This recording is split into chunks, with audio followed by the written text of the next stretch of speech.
তার শরীরটা অনেকটা কি বলবো, হরহরে ফেনা মেশানো শ্লেষে ঢাকা। চুল, পরনের কাপড় একেবারে শরীরের ওপর বসে গেছে। গোটা শরীরটাতে সেই একটা শুটিয়ে আসা ভাব। তার থেকে সেই অচ্ছ শ্লেষ লম্বা লম্বা ফোঁটায় ঝুলে ঝুলে নেমে আসছে নিচের দিকে। বাতাসে একটা বোটকা আঁশটে গন্ধ। কেমন যেন মনে হচ্ছে তাকে গোটা গিলে কেউ আবার উগড়ে দিয়েছে। রাম গাঙ্গুলি, ঘোষবাবু, কর্মকার মশাই আর ভাদুরী মশাই সকলে এখানে উপস্থিত। তাদের মুখে শুনলাম যে সরকার বাড়ির মেয়ে মালতী কাল রাত্রে পুকুর পাড়ে বাসন মাজতে নেমে আর উঠে আসেনি।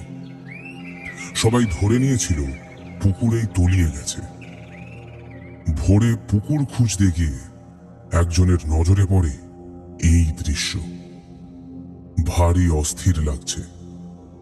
আনমনে পুকুরের দিকে চোখ যেতে দেখলাম পুকুরের মাঝে একটা ফাঁকা হাড়ি মৃদু ঢেউয়ের তালে দুলছে। আচ্ছন্নের মতো খানিকক্ষণ তাকিয়ে থাকতে থাকতে মনে হলো এ যেন এ গ্রামের হারিয়ে যাওয়া পুরাণের পাতার ফাঁকে লেখা এক যন্ত্রণার ঢেউ। কালের স্রোতে বয়ে এসে দোলা দিচ্ছে এই পুকুরের জলে। পুলিশ ফাঁড়িতে খবর দিতে লোক গিয়েছে। গাঙ্গুলি মশাইদের সাথে আমি দাঁড়িয়ে রয়েছি। এমন সময় আরেক বিপত্তি। ফটিক ফোন করেছে মধুখুড়োর বাড়ি থেকে। আমি বেরোবার খানিক বাদেই ঠাকুর মশাই উঠে রবি আর ফটিককে জোর করে মধুখুড়োর বাড়িতে যেতে চায়। তারা গিয়ে দেখে মধুখুড়ো নাকি ফিরে এসেছে। অঘরে ঘুমাচ্ছে সে নিজের ঘরের বিছানার উপর। কিন্তু একদল লোক নাকি জড়ো হয়েছে ওদের বাড়ির সামনে। এখন না গেলে তারা হয়তো মধুকুড়োকে বের করে এখনই পিটিয়ে মেরে ফেলবে। আমরা সবাই ওখানে গিয়ে দেখি বিশাল চেঁচামেচি হচ্ছে। দেখতে দেখতে বিক্ষুব্ধ গ্রামবাসীদের ভিড় ক্রমেই বাড়ছে বাড়ির সামনে। তবু একজনও বাড়ির সীমানার ভেতরে পা রাখছে না।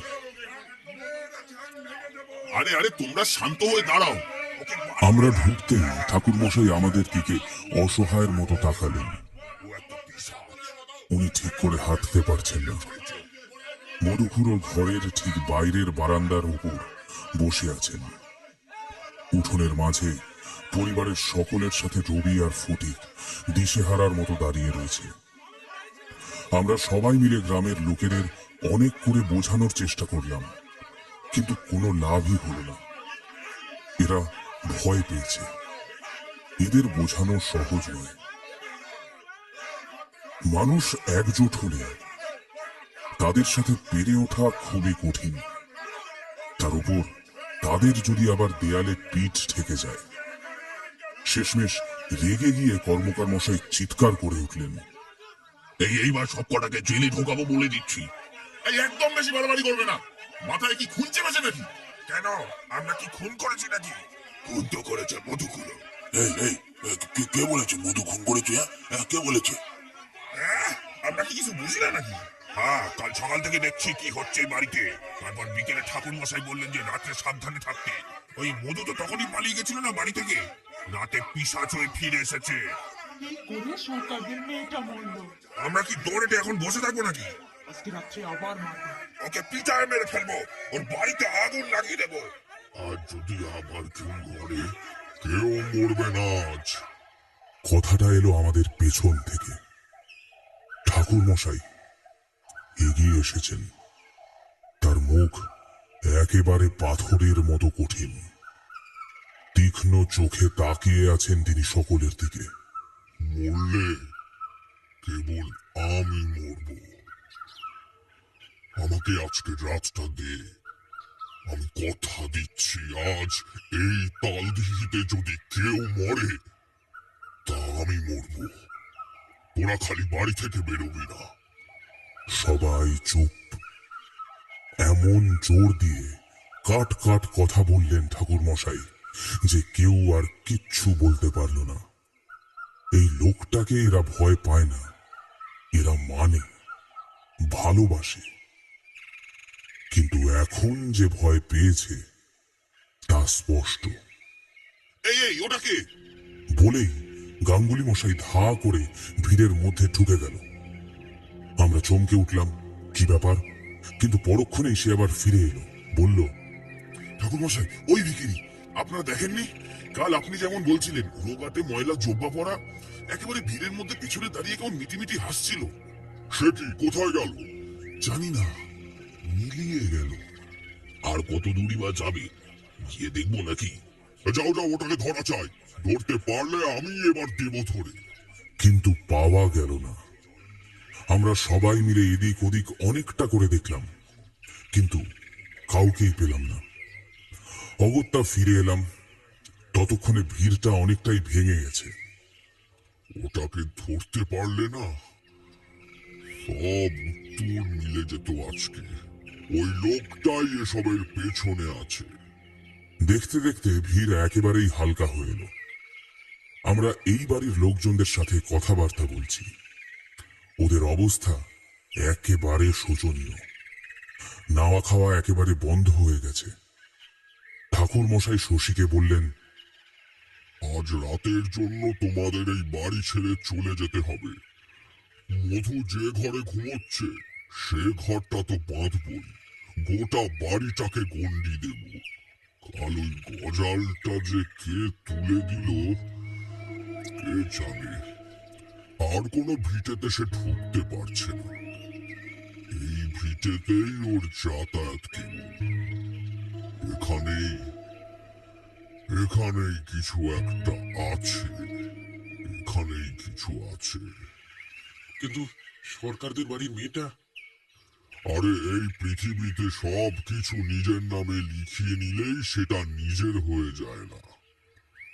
কদিন এখানে আছো, ওই বসত ভিটেটুকুই যা তোমার নিজের। সেখানেই তোমার মাটির সাথে যোগ। বাকি চাই তুমি কিনে বেচে পাও, যতই নাম লেখাও, সবই ছেড়ে দিতে হবে। পুকুর তো আর তোমার বসত ভিটে নয়। আর এ পিশাচ জলে ক্ষমতা ধরে অনেক বেশি। আমি বলছি, দেখো সরকারদের পুকুরখানা কি হয়। যাই হোক, ওসব ছাড়ো। আজ ভোরে আমি দেখেছি। কথাটা বলল শশীর বউ। এ কথায় সবাই একেবারে নড়ে চড়ে উঠলাম। কি দেখেছো মা? আমার কাল সারা রাত ঘুম হয়নি, ফোন নিয়ে ঘাটছিলাম। তখন ওই রাত 3টে হবে, বাইরে একটা শব্দ শুনে জানলায় গিয়ে দাঁড়িয়ে পর্দাটা অল্প ফাঁক করলাম। আর তারপর যা দেখলাম, কি কি দেখলে? বাবার ঘরের দরজাটা খোলা, আর একটা মোটা সাপের লেজের শেষের দিক ঘরের ভেতর ঢুকে যাচ্ছে। সে কি মোটা! আমি আমি কাঁপতে শুরু করে দিয়েছিলাম, কিন্তু নিঃশ্বাস চেপে দাঁড়িয়ে রইলাম। বুঝতে পেরেছিলাম একটা শব্দ করলে হয় আমি নয় ও, তারপর মা, সবাই শেষ হয়ে যাব। মিনিট খানেক পর আমি চুপচাপ এসে আবার শুয়ে পড়লাম। এই কথাটা তুমি আগে বলনি কেন? বলবো? ঠিক এই সময় খুট করে একটা শব্দ শুনে আমরা পেছনে ঘুরে তাকালাম। দেখলাম পাশের ঘর থেকে মাটির বারান্দার উপর এসে দাঁড়িয়েছে মধু খুড়ো। শরীরটা একেবারে শুকিয়ে কাঠ। কাকতারুয়ার মতো ফ্যাকাশে ফতুয়া আর নীলচে লুঙ্গিটা গায়ে ঢলঢল করছে। চোখ দুটো পাথরের মতো স্থির। দিনের বেলাতেও ওই চাউনিতে বুকের ভেতরে বরফ গলে জল হয়ে যায়। কিন্তু আমার মনে হলো কোথাও যেন সেই চোখের ভেতরে একজন অসহায় মানুষের বন্দি আত্মা মুক্তির জন্য আকুতি জানাচ্ছে। মধু, এখন কেমন আছো তুমি? কোনো উত্তর নেই, খালি মুখটা বেকায়দাভাবে হাঁ করছে আর বন্ধ করছে। ওদিকের ঘর থেকে মধুকুরোর বউ হুট করে বেরিয়ে পড়ে এই দৃশ্য দেখে চিৎকার করে কেঁদে উঠলেন। তার বৌমা দৌড়ে গেল তাকে ধরতে, তবে এতে মধুকুরোর কোনো ভ্রুক্ষেপ নেই। আমাদের মতো সে এক জায়গায় দাঁড়িয়ে রইল। কিছু খাবে? কোনো উত্তর নেই, তবে এবার একটা খসখস শব্দ শোনা গেল তার গলায়।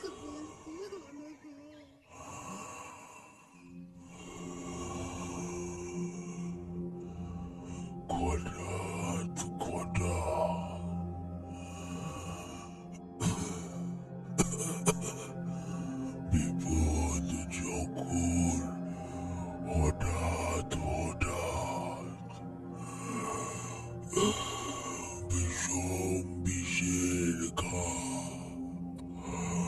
গোটা গোটা গ্রামটা গিলে খা।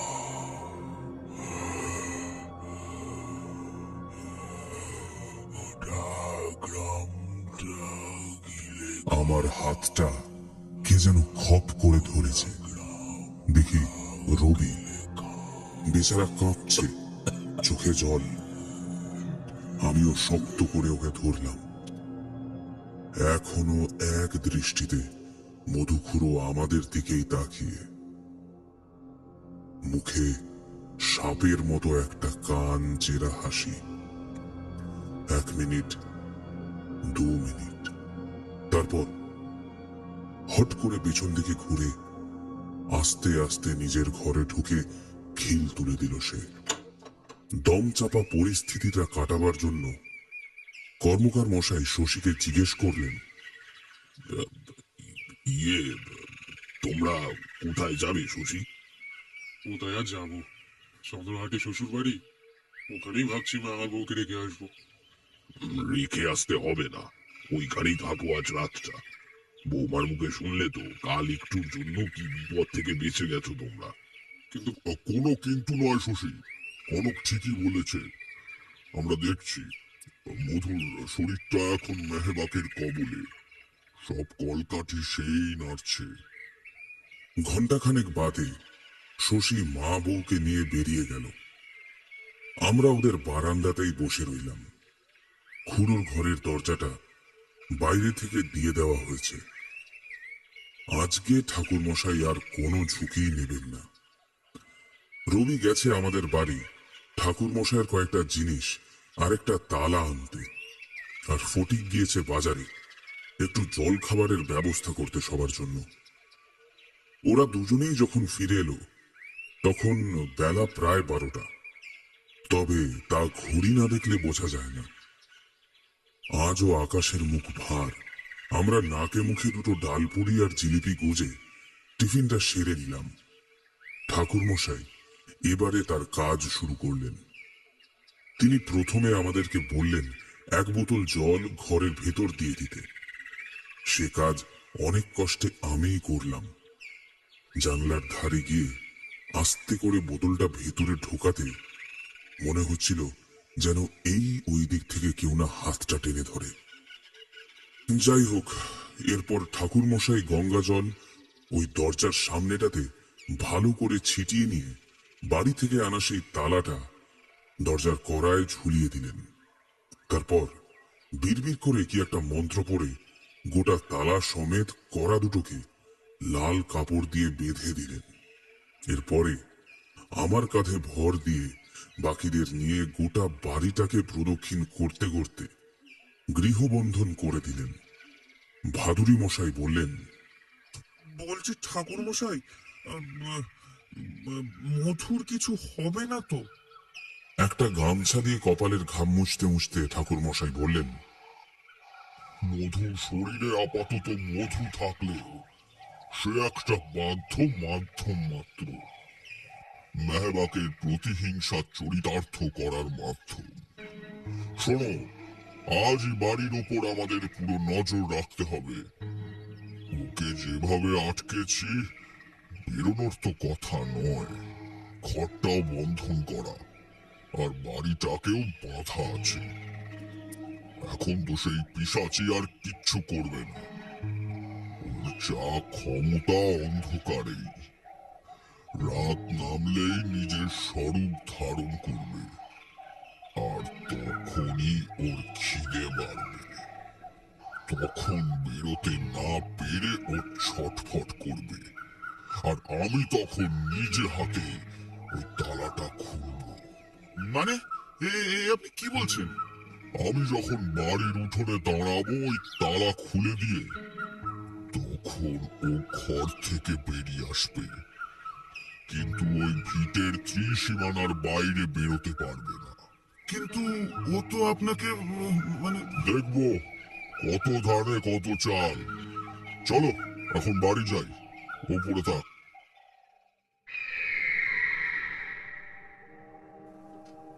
ধুধু ফাঁকা প্রান্তর, কেউ কোথাও নেই। বুক চিরে চলে গেছে একটা রেল লাইন, কিন্তু ওই দূরে লাইন ধরে দুজন প্রাণপণে ছুটছে, একজন আরেকজনের পিছনে। সামনের জন একেবারে হাড় গিলে, মুখে পাগলের মতো একটা হাসি, বিড়বিড় করে কি যেন একটা বলে চলছে অনর্গল। হঠাৎ হঠাৎ বিপদ যখন হঠাৎ হঠাৎ, বিষম বিষের খা, বেটে গ্রাম থাকিলে খা খা, বেদের অঙ্গে হান, পিঠের বিদম জান, জানটি পুঁতে দিলে পিঠে গ্রামকে খাবে গিলে। পরনে একটা আলখাল্লা একেবারে ময়লা, মুখ ভর্তি অযত্নে বেড়ে ওঠা চুল, হাতে একটা লাঠি, চোখে যেন অবাধ উচ্ছ্বাস। তার থেকে খানিক দূরে দৌড়াচ্ছে এক ছোকরা, বলিষ্ঠ পেশিবহুল গঠন, শরীরে চর্বির লেশ মাত্র নেই, রোদে পোড়া তামাটে গায়ের রং, পরনে খাটো করে পরা একটা ধুতি আর কোমরে গামছা, এক কানে মাকড়ি।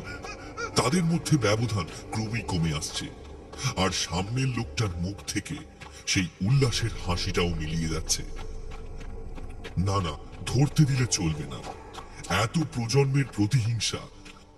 ঠিক সেই সময় পিছন থেকে ঠেলা খেয়ে টাল না সামলাতে পেরে হুমড়ি খেয়ে পড়ল লোকটা। রেল লাইনের চকচকে ইস্পাতের ওপর পড়ে মাথাটা একদিকে ফেটে গেল। সেসবের তোয়াক্কা না করে পেছনের লোকটা এসে চেপে বসলো তার বুকের উপর। সে তার মধ্যে হাসছে, পাগলের মতো হাসছে। এক তেজিয়াল হাতে তার হাত দুটো চেপে ধরে নিজের ডান হাতের তালু দিয়ে চেপে ধরলো ওই রক্তাক্ত কপালে। পলকে ঘন চুল দাড়ির ভেতর উচ্ছ্বাসিত চোখ দুটোর তীক্ষ্ণতা হারিয়ে গেল। তার দেহ মনের এই এতক্ষণের তীব্র উত্তেজনার পারদ কমছে। কোনো এক অজানা ঘুরে যেন সে ঢলে পড়ছে। দৃষ্টি ঝাপসা হয়ে আসছে, তার মধ্যে দেখা যাচ্ছে একটা তামাটে পেশিবহুল শরীর। ভেসে আসছে একটা গমগমে কণ্ঠস্বর, বল, কোথায় আছে?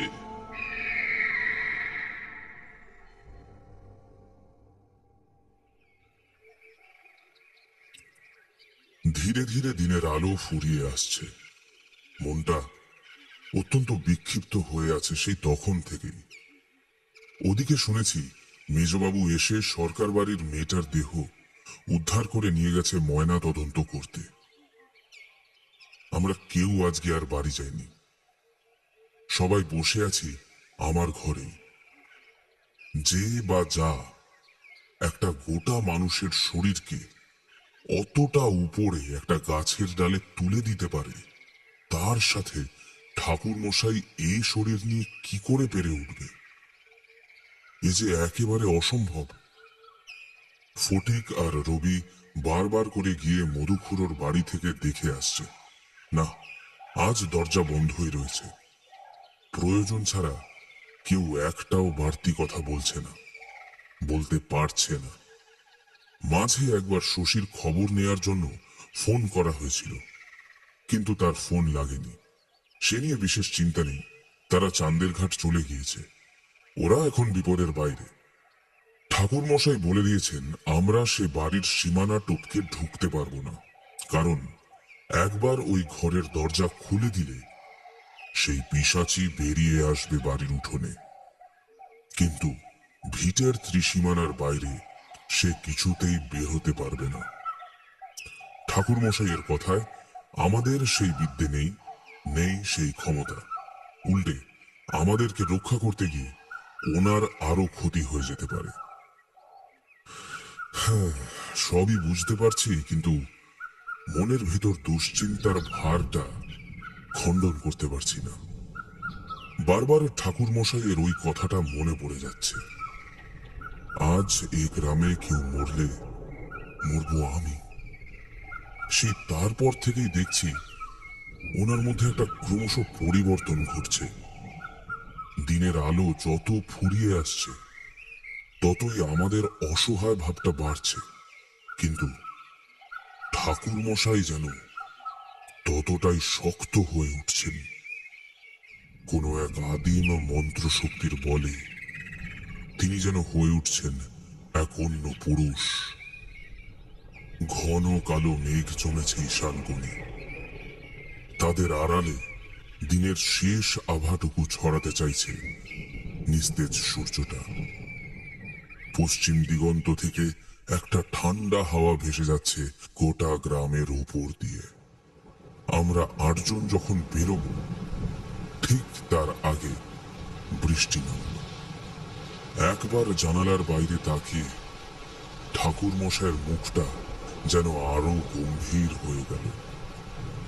তবে সে তখন অন্য মানুষ, যেন একেবারে ইস্পাতের তৈরি।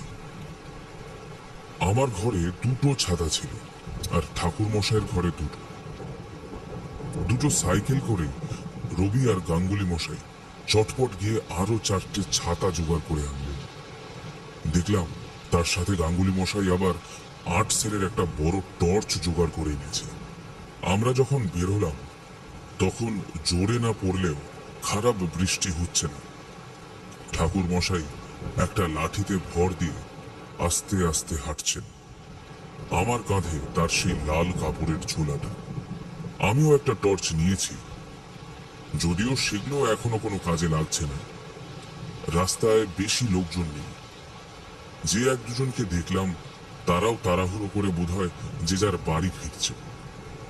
মধুখুড়োর বাড়িটা রাস্তার উপর, একপাশে দোকান ঘর, তার সামনে বাড়ানো খড়ের ছাউনি। এটার পাশেই বেড়া দেওয়া উঠোন, আর তার এক কোণায় উত্তর দিকে সেই বাবলা গাছ। আমরা গিয়ে সেই ছাউনির তলায় দাঁড়ালাম। ঠাকুর মশাই নিজের ছোলাটা আমার থেকে নিয়ে বললেন, তোমরা এখানেই থাকো, আমি একা যাব। ভুলেও ভেতরে আসবে না। আমি যতক্ষণ না ডাকছি আসবে না। সাবধানে যাবেন ঠাকুর মশাই।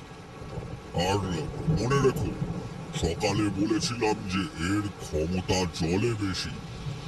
তা এমন জল নামলে কি বলবো। এই ছাউনির বাইরে কিন্তু বেরিও না, বারবার বলে দিচ্ছি। এক হাতে লাঠি ঠুকতে ঠুকতে আরেক হাতে ছাতা ধরে তিনি খোঁড়াতে খোঁড়াতে গিয়ে উঠোনে দাঁড়ালেন। আমরা অগত্যা বেঞ্চিতে বসে নীরব দর্শকের মতো উদ্গ্রীব হয়ে দেখতে লাগলাম। তখনও কোনো আন্দাজ করতে পারিনি যে এমন পরিণতি হবে। নিজের ছোলা থেকে একটা ছোট্ট সিংহাসনে বসানো সাদা খড়খড়ে গোল পাথর বের করে, ওটা কি শালগ্রাম শিলা? কিন্তু ওগুলো তো কালো আর মসৃণ হয় না, কি জানি। যাই হোক, বের করে নিজের মাথায় ঠেকিয়ে, লাঠিতে ঠেকিয়ে উঠোনেই একটা চট পেতে তার উপর নামিয়ে রাখলেন। এই কাজটা করার পর কেমন যেন মনে হলো এতক্ষণ উঠানে যে বৃষ্টির জল পড়ে বয়ে যাচ্ছিল তা যেন উঠানে পড়ে এবার চুইয়ে চুইয়ে মাটির তলায় ঢুকে যাচ্ছে। যেন উঠোনের মাটি সমস্ত জল শুষে নিচ্ছে। এমন অদ্ভুত দৃশ্য চোখের সামনে কখনো দেখিনি। ভালোই বৃষ্টি পড়ছে, আর চারপাশে এমনকি রাস্তায় বৃষ্টির জল পড়ে বয়ে যাচ্ছে এদিক ওদিক।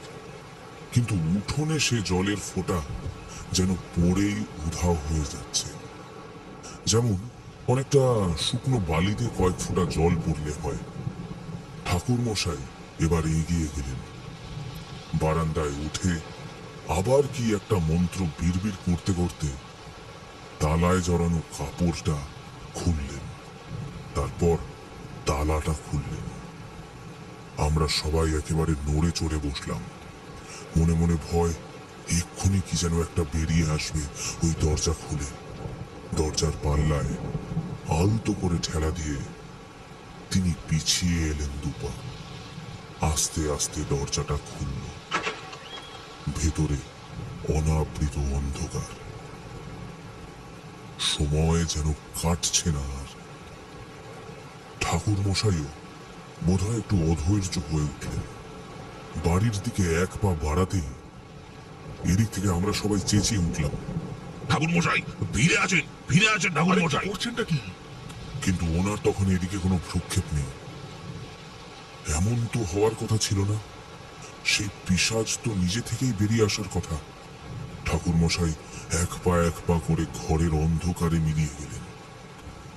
কিছুক্ষণ সব শান্ত, তারপর ঘরের অন্ধকার থেকে আস্তে আস্তে বেরিয়ে এলো এক মূর্তি। দিনের শেষ আলো, তার উপরে বৃষ্টিতে সব ঝাপসা, কিছুই আর স্পষ্টভাবে বোঝা যাচ্ছে না কে বেরিয়ে আসছে। একটা টর্চ তুলে নিয়ে রাম গাঙ্গুলি সেদিকে তাক করে ফেললে। ও, এ যে ঠাকুর মশাই! বিপদ তাহলে কেটে গেছে। আমি উঠে ভিতরে যাওয়ার উপক্রম করতেই ভাদুরী মশাই আমাকে চেপে ধরলেন। এই, ও যদি ঠাকুর মশাই না হয়? হ্যাঁ? ও যদি ঠাকুর মশাই না হয়, যদি ও আমাদেরকে ভেলকি দেখিয়ে ফাঁদে ফেলার জন্য? কিন্তু না, ওটা ঠাকুর মশাই বটে।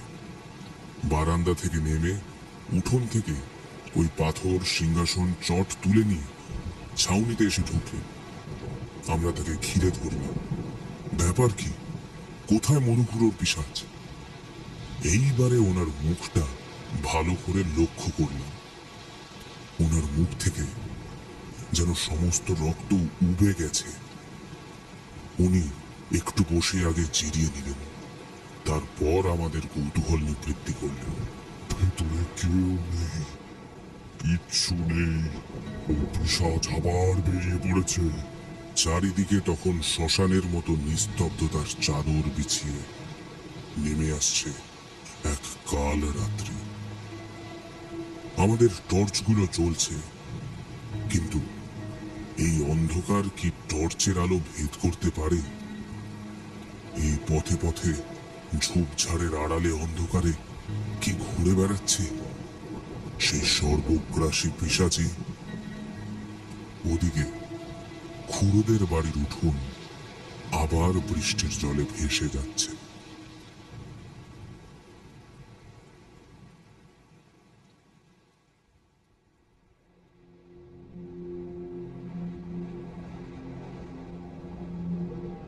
রাত নামছে, বাইরে ঝড়ের তাণ্ডব। বিকেলের ঘটনার পর থেকে ঠাকুর মশাই কেমন যেন আবার চুপসে গেছেন। তার মধ্যে সেই দৃঢ় প্রতিজ্ঞ ভাবটা প্রত্যাবর্তিত হয়েছে সেই আগের অসহায় রূপে। বাইরে মৃত্যু যেন ওঁত পেতে রয়েছে। সুযোগের সদ্ব্যবহার করতে সে ছাড়বে না। গোটা গ্রামখানা যেন তারই রাজ্য। ঘরবন্দি মানুষগুলো যেন এক জলজ্যান্ত অপদেবতার পায়ে অর্পিত খাঁচায় বন্দি অবলা প্রাণী। বাড়িতে এসে গা হাত পা মুছে আমরা সবাই বসে আছি। তোমরা আজ বাড়ি ফিরে গেলেই পারতে, কিন্তু তার আগেই অবশ্য রাত নেমে গেল। আর এই ঝড় বৃষ্টির মধ্যে এমন কার্য বিপত্তি ঘটবে তা কোনাক্ষরেও আন্দাজ করতে পারিনি। এ কি করে হতে পারে? আমি যে কিছুই বুঝে উঠতে পারছি না। এই পিশাচি যেমন শক্তিশালী তেমনই সাংঘাতিক বুদ্ধি ধরে। এই ছল ছলনায় সিদ্ধহস্ত। এইভাবে চোখে ধুলো দিলে অসীম ক্ষমতার সাথে প্রখর দুর্বুদ্ধির সংমিশ্রণ হলে কি হয় দেখেছ? আমাদের মুখে কোনো কথা নেই, কেবল বাইরের দুর্যোগের সাথে পাল্লা দিয়ে সবার মনে উথাল পাথাল ঝড় উঠেছে। চক্রবর্তী মশাই বলে চললেন, এবারে আমাকে হার মানতেই হবে। পরিস্থিতি প্রতিকূল হয়ে উঠেছে। বাইরে এই তাণ্ডব, আজ ঘরে ঘরে আর প্রদীপ চলবে না। এর যা ক্ষমতা দেখছি, লোকের উঠোনে না ঢুকে পড়ে আজ। আবার কেউ যদি বাইরে থাকে, দৈব বড়ই প্রবল হে। তার সাথে লড়াই করার সাধ্য আমার নেই।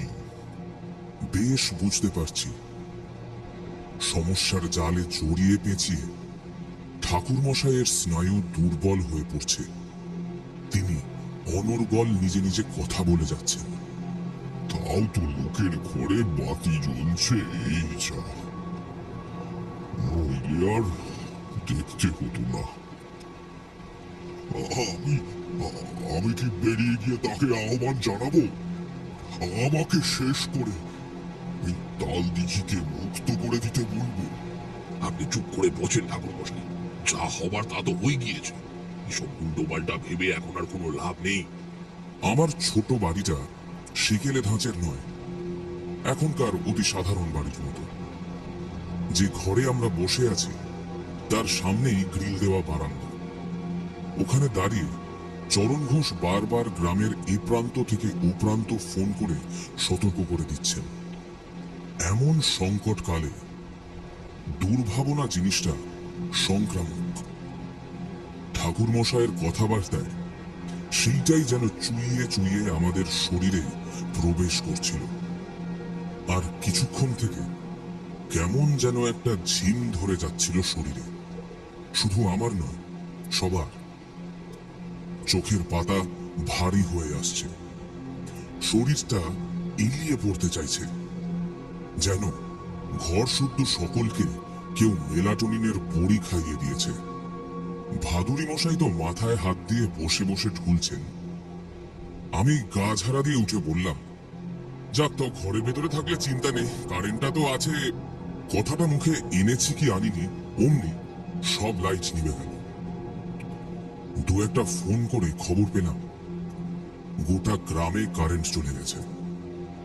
কি কুক্ষণেই যে কথাটা বললাম, রাগ ধরে গেল নিজের উপর। বলেছিলাম না পরিস্থিতি প্রতিকূল। অন্ধকারে উঠে আলোর ব্যবস্থা করতে যাব, বারান্দার দরজার কাছে প্রায় হুমড়ি খেয়ে আমার গায়ে পড়লেন ঘোষবাবু। আমার সাথে তাড়াতাড়ি বাইরে আসুন। কেউ কোনো শব্দ করবেন না, আলো জ্বালবেন না। আমরা হুড়মুড় করে অথচ সন্তর্পণে গিয়ে বারান্দায় দাঁড়ালাম। বাড়ির উঠোনের সামনে এক সারি কালো কালো তালগাছগুলো হাওয়ার ঝাপটায় হেলে পড়ছে বারবার। ওপারের রাস্তার পাশে একটা অন্ধকার ঝোপের আড়াল থেকে কি দেখছি আমি, একটা মানুষ, কিন্তু তার কোমরের নিচ থেকে পুরোটা সাপের মতো, তাতে পা নেই। আস্তে আস্তে কিলবিল করে নিঃশব্দে এগিয়ে চলেছে। এই দুর্যোগেও সে অবিচলিত। মাটি থেকে তার মাথাটা প্রায় 7-8 ফুট উপরে। গায়ের রং এই অন্ধকারে বোঝা না গেলেও গোটা শরীরটা চকচকে আঁশে ঢাকা। ঘাড়ের উপর বেশ লম্বা একটা গলা, মুখটা ছুঁচলো, অনেকটা বিরাট অজগরের মতো। কিন্তু মাথা থেকে কোমর অব্দি নেমে এসেছে ঘন চুলের রাশি, কাঁধ দুটো পেছন দিকে সামান্য বাঁকানো, আর হাতগুলো এত লম্বা যে একেবারে মাটিতে এসে ঠেকেছে। তার সেই এক হাত দিয়ে ধরে রয়েছে এক কাঁধের ওপর ফেলা একটা নিথর মৃতদেহ। আমরা 8 জন দাঁড়িয়ে রয়েছি, কিন্তু কেউ এক চুল নড়ছে না। দেখতে দেখতে সেই মূর্তি গ্রামের আরো ভেতরের দিকে চলে গেল। এটা কি ছিল ঠাকুরমশাই? মেহবাব, এই গ্রামের কয়েকশো বছর পুরনো অভিশাপের দূত। তবে ওটা ওর শিকার, ও আজ আবার শিকার করেছে। ভিতরে চল, ভিতরে চল, যা কথা হবে ভিতরে। আরেক হতভাগার প্রাণ গেল। তবে এইভাবে কতদিন? রোজ রাতে যদি একটা করে প্রাণ যায়, তাহলে তো দেখতে দেখতে গ্রাম ফাঁকা হয়ে যাবে। আর লোকেই বা কতদিন আগুল তুলে ঘরে বসে থাকতে পারে? এইভাবে কি চলে নাকি? কাল সকালে যখন আবার এই খবরটা রটে যাবে, তখন তো গ্রামের লোকেরাই মধুখুড়োকে ছিঁড়ে খাবে। অবশ্য সত্যি কথা বলতে, তার যে রূপ দেখলাম, তাতে তাকে মেরে ফেলতে চাইলে লোকেদেরও খুব একটা দোষ দেওয়া যায় না। আজ কিছু করতে না পারলে কাল লোকেরাই যা করার করবে। ওরে বাবা রে! ও বাবা, বাঁচাও, বাঁচাও! হঠাৎ করে দূর থেকে তুমুল বৃষ্টির দাপট, দমকা হাওয়ার সনসনানি ছাপিয়ে ভেসে এলো একটা আতঙ্কিত আর্তচিৎকার। এটা তো ওদিক থেকে আসছে, খুড়োদের বাড়ির দিক থেকে। এটা তো বৌদি, মানে শশীদার বউয়ের গলা। দাঁড়ায়, এলো কোথা থেকে? ওরা তো কখন চলে গিয়েছে? আর ভাবার সময় নেই। এত আলোচনা করতে গিয়ে আরেকটা বলি দেবে নাকি? হুড়মুড় করে উঠে দাঁড়ালেন উমানাথ চক্রবর্তী। চৌকির ওপর থেকে নিজের ছোলাটা কাঁধে নিলেন। এই দুর্যোগের রাত্রে আমরা এতজন বেরিয়ে পড়লাম। বাইরে তখন প্রবল ঝড়, ছাতায় এই বৃষ্টি মানবে না। উল্টে দমকা হাওয়ার এক একটা দাপটে ছাতা উল্টে যাওয়ার জোগাড়। এর মধ্যে ওই পা নিয়ে ঠাকুর মশাই হন হন করে হাঁটছেন। ওদের বাড়ির সামনে পৌঁছে ঠাকুর মশাই আর দাঁড়ালেন না। সোজা উঠোন পেরিয়ে এদিক ওদিক তাকিয়ে হাঁক পারলেন। বৌমা, বৌমা, শশী, তোরা কই? আমাকে বাঁচান, আমাকে বাঁচান ঠাকুর! খেয়াল করলাম, শেষবার যখন এখান থেকে ফিরে গেছিলাম, তখন ঠাকুর মশাই বেরোনোর পর খুড়োর ঘরের দরজাটা খুলেই রেখে বেরিয়েছিলেন। কিন্তু এখন সেটা বন্ধ, আর শব্দটা আসছে তারই ভিতর থেকে। এমন সময় রাস্তার আলোগুলো জ্বলে উঠল। এতক্ষণ কিছুই ভালো করে বুঝতে পারছিলাম না। একটা পোস্টের আলো তেরচা করে সে উঠানে পড়তে দেখলাম ঠাকুর মশাই দরজার দিকে পা বাড়িয়েছেন, আর অমনি এক ঝটকায় দরজাটা খুলে গেল। আর আলু ধরে বেশি কোনো মতে একটা হোঁচট খেয়ে সামলাতে সামলাতে প্রাণ ভয় বেরিয়ে এলো শশীর বউ। ঠাকুর মশাই, বাঁচান! বৌমা, তাড়াতাড়ি এসো আমার কাছে, তাড়াতাড়ি এসো। এই বলে ঠাকুর মশাইও এগিয়ে গেলেন। বারান্দা থেকে নেমে ওনার কাছে যেন একটা আশ্রয় খুঁজে পাওয়ার শেষ চেষ্টায় সে ছুটে আসতে যেতেই বারান্দার অন্ধকার থেকে একটা কালো মূর্তি ওর পেছন থেকে এসে চুলের মুঠিটা বাঘের মতো একটা ক্ষিপ্র থাবা মেরে এক টানে তাকে ফেলে দিল মাটিতে। ঠাকুর মশাই সমেত আমরা সবাই হতচকিত হয়ে গেলাম। কিন্তু এবার অন্ধকার থেকে উঠোনের হলদে আলোর মধ্যে এসে দাঁড়ালো সেই মূর্তি। এ তো কোনো পিশাচ নয়। এই ঝড় বৃষ্টির মধ্যেও তার অবয়ব স্পষ্ট বোঝা যাচ্ছে। বলিষ্ঠ, পেশিবহুল গঠন, শরীরে চর্বির লেশ মাত্র নেই। আরে ভম্বল, ভম্বল, ভম্বল, ভম্বল কোথা থেকে?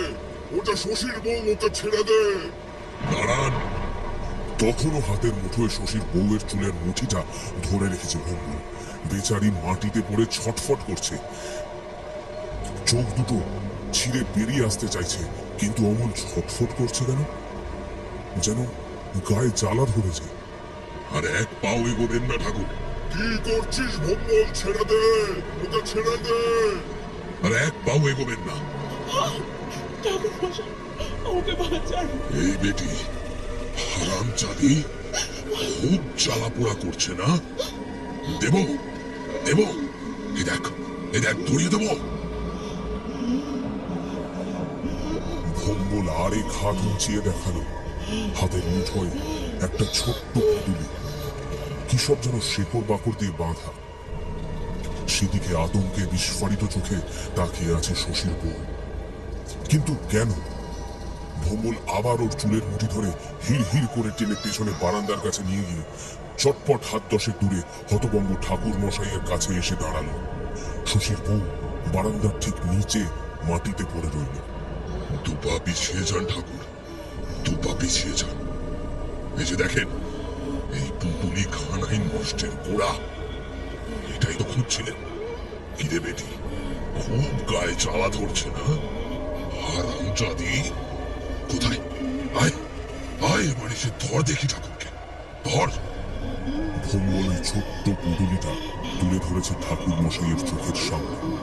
ঠাকুর মশাই স্তম্ভিত। ভম্বল আঙ্গুল তুলে দেখালো শশীর বউয়ের নেতিয়ে পড়া শরীরটার দিকে। একটা ফরফর করে কাপড় ছেঁড়ার শব্দ। শশীর বউয়ের শরীরটা বিকৃত ভঙ্গিতে পাল্টে যাচ্ছে এক জ্বলন্ত বিভীষিকায়। সেই ছোট্ট মিষ্টি মুখটা একটু আগে পর্যন্ত যে করুণ দৃষ্টি মেলে ছুটে এসেছিল, এখন তার কি কদাকার পরিণতি। দেখতে দেখতে আমাদের সবার মাথার উপর উঠে দাঁড়ালো সেই সর্বিল পিশাচিনী।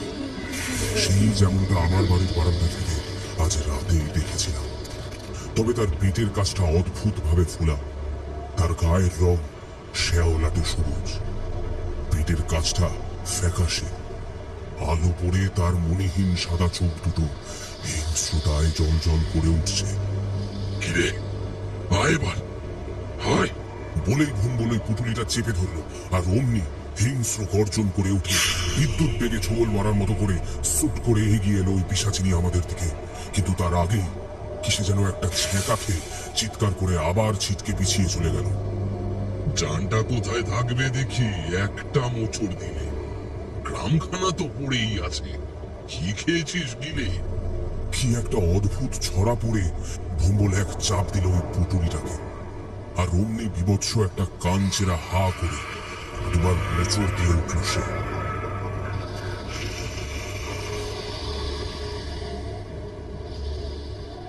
আর তারপর উদ্গারিত একটা দেহ বেরিয়ে সে ধপ করে পড়ল মাটিতে।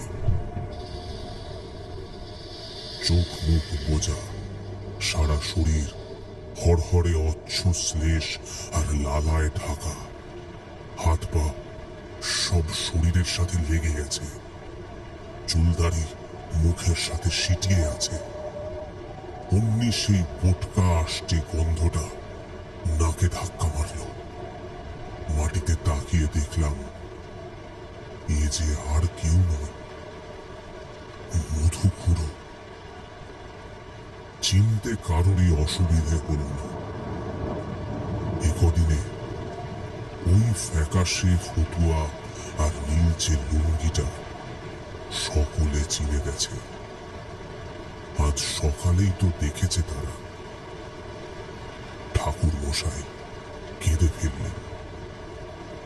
এক হাতে লাঠিতে ভর দিয়ে তিনি বসে পড়লেন মাটিতে।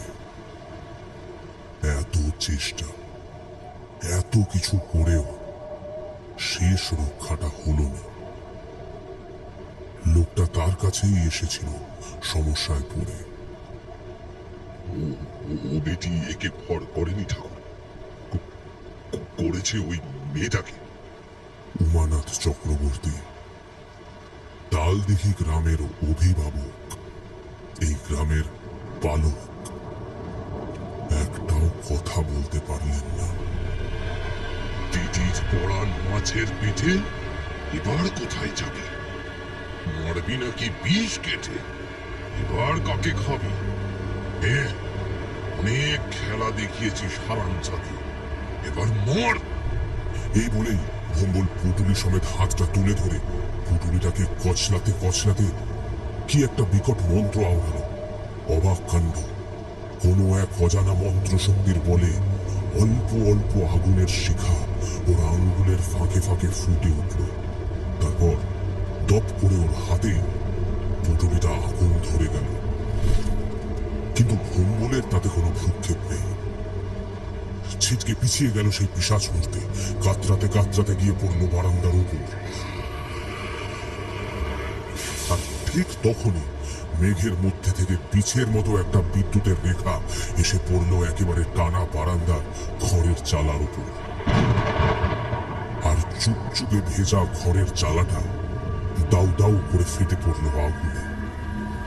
এলো পাথারি ঝোড়ো হাওয়ার উস্কানিতে দেখতে দেখতে গোটা বাড়িটাকে গ্রাস করলো সেই লেলিহান শিখা।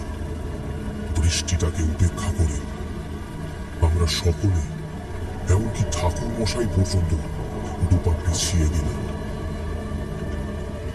এক অন্ধকার ইতিহাস থেকে উঠে আসা পিশাচিদের হাড় হিম করা তীব্র আক্রোশ আর যন্ত্রণার আর্তনাদে কানের পর্দা ফেটে যাচ্ছে। টুকরো টুকরো কালো ছাই আগুনের তাপে ভেসে উঠেই ঝরে পড়ছে চারিদিকে। আর আগুন যেন গিলে খাচ্ছে সেই পিশাচিনীকে। ভম্বল সকলকে অবাক করে ছুটে গেল সেই বারান্দায়।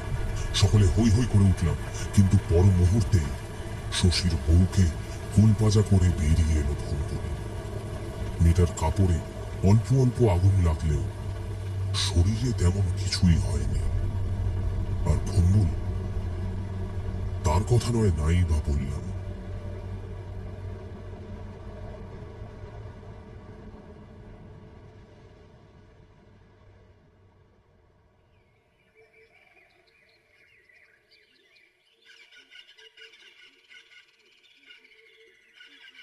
দিন দুয়েক পরের কথা।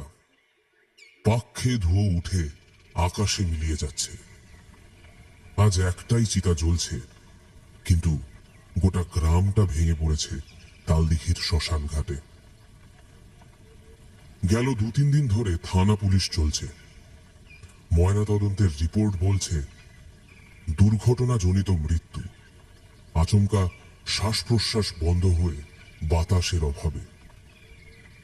গতকাল মালতীর সৎকার করা হয়েছে, তার রিপোর্টেও একই বয়ান। শ্মশানের বটগাছের বাঁধানো চাতালে আমরা বসে আছি শশীর সাথে। কি যে হলো কিছুই বুঝে উঠতে পারছি না। ও কথা থাক। না না চ্যাটা মশাই, যেটার জন্য আমাদের এত বড় ক্ষতি হয়ে গেল সেটা তো বোঝা দরকার। শেষে শেষে মনি মনি নয়, মনি নয়, মেহবাক। এই এই এই মুখে মুখে ও নাম আর আনবেন না। কেন আনবো না? আলপাত আনবো। এত ভয়ের কি আছে? যাক, যা বলছিলাম, মনি ছিল তার মাধ্যম মাত্র। কিন্তু সবাই তো ভেবেছিলাম মধুকেই বশ করেছে। খুবই স্বাভাবিক। মধুর কথা শুনে মনে করেছিলাম ওই ভিখিরি তার উপরই প্রতিশোধ নেবে। তাই মধুর শরীর খারাপ হওয়ার পর থেকে এক প্রকার ধরেই নিয়েছিলাম ওর শরীরেই মেহবাক আস্তানা গেড়েছে। তারপর ডাক্তারখানা থেকে ফেরার পর মধু পালিয়ে গেল। আমরা ভেবেছিলাম মধু পালিয়ে গেছে, কিন্তু আসলে তো ওকে কেউ সরিয়ে ফেলেছিল। হয়তো তোর বউ। আচ্ছা, সেদিন যখন আপনি ওই গজালটা শশীর বউকে রাখতে দিলেন, তখন কিন্তু জিনিসটাও নিজের হাতে নেয়নি। মনে আছে শশী, তুমি যখন হাত পা ধুচ্ছিলে? ঠিকই তো। ওইটা হাতে ধরলে ওর হাতে ফোসকা পড়ে যেত। ওকে কিছু একটা দিয়ে গজালখানা ধরতে হতো দুপুরে। তারপর তোমরা যখন সবাই ঘুমিয়ে পড়েছিলে, তখন বোধহয় একটা ন্যাকড়া বা গামছা দিয়ে পেঁচিয়ে ধরে ওটা ওই মাটি থেকে তুলে ফেলে দিয়েছিল। আচ্ছা, কিন্তু শশীর বউ যে বলল সেদিন রাত্রে নাকি সে জানালা দিয়ে দেখেছে একটা সাপের লেজ খুড়োর ঘরে ঢুকে যাচ্ছে। পুরোটাই আমাদের চোখে ধুলো দেওয়ার জন্য সাজানো। বুঝলে, দিনের বেলাতে মেহবাক সশরীরে না থাকতে পারলেও সে মানুষ রূপেই থাকে। বৌমা ভেবে যার সাথে আমরা কথা বলছিলাম দিনের বেলায়, সে বৌমা ছিল না। এমন ভাবেই সবকিছু সাজিয়েছিল যাতে সন্দেহের সব আঙুল গিয়ে মধুর ওপরেই পড়ে। সবকিছুই তার ছলনা। সে রাতে সরকারদের মেয়েটাকে মেরে সে রাত ভরে ঘরে ফেরার আগে নিজেই মধুকে আবার নিয়ে এসে শুইয়ে দিয়েছিল। মধুকে সে বোধহয় নিজের স্বরূপ দেখিয়েছিল। সেই রাতেই তাকে হয়তো খানিকটা বশ করেও ফেলেছিল। কিন্তু কথাটা হচ্ছে, তাই যদি হবে তবে সেদিন শশী তোমার সাথে তো তোমার বউ চলে গিয়েছিল, তারপরে সে আবার ফিরে এলো কি করে? কি হয়েছিল বলো তো? তার তো এই গ্রামে থাকারই কথা নয়। আরে সে তো এক ভারী অদ্ভুত কাণ্ড গো মাস্টার দাদা। তা সেদিন শ্বশুরবাড়ি যাওয়ার পথে রাস্তায় কেমন যেন ঘুম ঘুম পেতে শুরু করলো। তা সে একেবারে মরণ ঘুম, চোখের পাতায় যেন কেউ বাটখারা বসিয়ে দিয়েছে। টোটো চলছে তখনও, কিন্তু তারপরে কি হলো আর মনে নেই। তো ঘুম যখন ভাঙলো, দেখি আমি মা ওই টোটোতেই ঘুমাচ্ছি। টোটোর ছেলেটাও সামনে সিটে বসে সে কি ঘুমাচ্ছে। বেতাইয়ে পড়ে অনেকটা জায়গা ফাঁকা থাকে, তা সেখানে কোনো মানুষ নেই। ওখানে রাস্তা থেকে একটু দূরে কয়েকটা আছে ওরা বড় বড় ঝোপের আড়ালে গাড়িটা রাখা। মোবাইলটা দেখে বুঝলাম যে রাত কাবার হয়ে ভোর হয়ে গেছে। আর আমার তো মনে নেই। ওই ঘুমের ব্যাপারটা আমাদের সাথে হয়েছিল। তার মানে সেদিন ওই কারেন্ট যাওয়ার সময় মেহবাক মানে ওই শশীর বউ আমাদের আশেপাশেই কোথাও ঘুরঘুর করছিল। কি বিপদ থেকেই না বেঁচে গেছেন ঘোষবাবু। উনি বারান্দায় দাঁড়িয়ে তখন ফোন করছিলেন। আর সেদিন সকালে যে ভিড়ের মাঝে ওই লোকটাকে দেখলাম, আরে যে উধাও হয়ে গেল, সে কি ওই ভিখারিটাই ছিল নাকি? ভম্বল এতক্ষণ চুপ করে বসেছিল, এইবারে সে মুখ খুলল। ওই লোকটা কেবল ভিখিরি ছিল না ঠাকুর, ওই বেদের গোষ্ঠীর বংশধর। প্রায় 200 বছর আগে মেহেবাকের সাথে ঘটে যাওয়া সেই অবিচারের ঘটনা রূপকথার মতো বংশ পরম্পরায় মুখে মুখে চলে এসেছে।